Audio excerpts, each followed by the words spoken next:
भगवत गीता का नाम सुनते ही हमारे मन में आता है भगवान श्री कृष्ण द्वारा अर्जुन को दी हुई शिक्षाएं। किंतु हम गीता में केवल भगवान श्री कृष्ण से ही नहीं, अर्जुन से भी सीख ले सकते हैं। और आज के वीडियो में हम देखेंगे अर्जुन द्वारा दी गई 3 विशेष महत्वपूर्ण शिक्षाएं।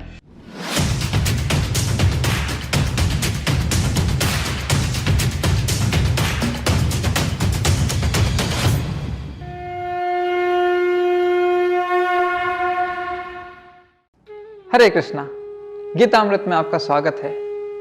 श्रीमद् भगवत गीता विश्व भर में सुप्रसिद्ध है भगवान श्री कृष्ण द्वारा दिए हुए उपदेश के रूप में। भगवान श्री कृष्ण ने अर्जुन को कुछ दिव्य शिक्षाएं दी हैं और लोग भगवत गीता को अप्रोच करते हैं, भगवत गीता का अध्ययन करते हैं ये दिव्य शिक्षाएं जानने के लिए। किंतु इस अध्ययन में कभी कभी लोगों से छूट जाती हैं अर्जुन द्वारा दी हुई कुछ महान सीख। सर्वप्रथम है शिष्यस्तेहम शाधिमाम त्वाम प्रपन्नम। जब अर्जुन व्याकुल स्थिति में थे और निर्णायक स्थिति में थे, उन्हें समझ नहीं आ रहा था क्या करना है क्या नहीं करना है, उन्हें अपनी संतप्त परिस्थिति से कोई निवारण नहीं मिल रहा था, तब वे भगवान के आगे शरणागत होते हैं और कहते हैं मैं आपका शिष्य हूँ, मुझे स्वीकार कीजिए। भगवान तुरंत उन्हें शिष्य रूप में स्वीकार करते हैं और अर्जुन कहते हैं मैं आपके आगे शरणागत हूँ। जब अर्जुन इस तरह का भाव व्यक्त करते हैं तब भगवान कृष्ण गीता का उपदेश देना प्रारंभ करते हैं। इसके पहले अर्जुन और श्री कृष्ण का संवाद मित्र के रूप में चल रहा था, आपस में वाद विवाद कर रहे थे। किंतु भगवान कृष्ण द्वारा वास्तविक ज्ञान तब प्रदान किया गया जब अर्जुन शरणागत हुए। तो हमें सीख लेनी चाहिए कि जब हमें इस गीता के ज्ञान को वास्तविक रूप में समझना है, हमें अर्जुन की तरह भगवान श्री कृष्ण के आगे शरणागत होना है।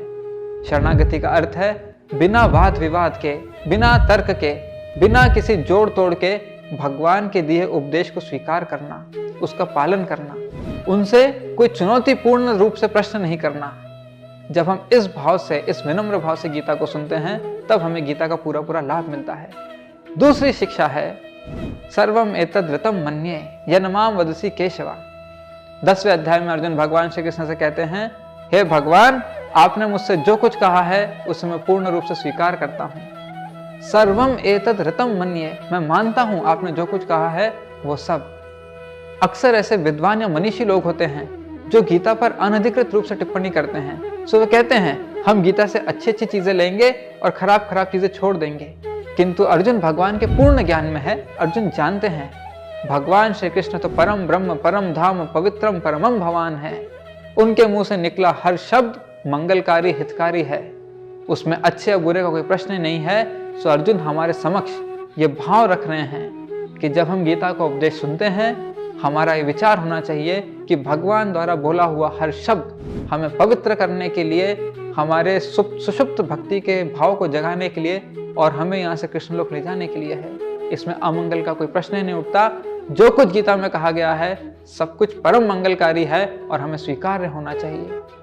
तीसरी शिक्षा है जो अर्जुन कहते हैं करिष्ये वचनम तवा। हे भगवान, मैं आपके आदेश के अनुसार कार्य करने के लिए तैयार हूं।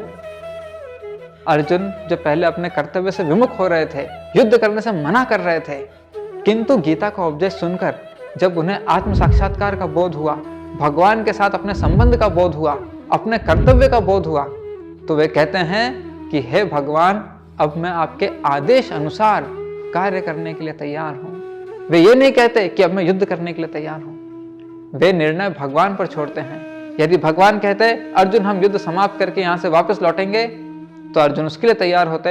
अगर भगवान कहते सामने आपके पितामह और गुरुदेव खड़े हैं, तीर उठाकर उन पर निशान लगाओ, अर्जुन उसके लिए भी तैयार है। इसे कहते हैं भक्त। भक्त मतलब जैसे भगवान निर्देश दे वैसा कार्य करने के लिए तैयार। भक्त अपनी पसंद या नापसंद के प्रति आसक्त नहीं होता। अर्जुन ये नहीं कह रहे मुझे युद्ध करना ही है। गीता सुनने के पहले अर्जुन कहते हैं मैं युद्ध नहीं करूंगा। अर्जुन अपनी पसंद के प्रति आसक्त हैं और उसके समर्थन में वे अलग अलग तर्क रखते हैं। किंतु गीता सुनते ही, भगवान की सारी वाणी स्वीकार करते ही, उनके आगे शरणागत होते ही अर्जुन को बोध हुआ उनकी स्थिति क्या है। वे तुरंत भगवान के आदेश को बिना प्रश्न किए, बिना संकोच किए पालन करने के लिए उद्यत हो गए। सो यह है अर्जुन द्वारा दी हुई 3 महान शिक्षाएं, जिनको पालन करके ही हम इस गीता का वास्तविक लाभ ले सकते हैं। इस गीता को वास्तविक रूप में समझकर हम जीवन के परम लक्ष्य को प्राप्त कर सकते हैं। आपने अपने जीवन में भगवद गीता की कौन सी शिक्षा अपनाई है? नीचे हमारे साथ कमेंट बॉक्स में शेयर करना ना भूलें। ग्रंथराज श्रीमद् भगवद गीता की जय। हरे कृष्णा।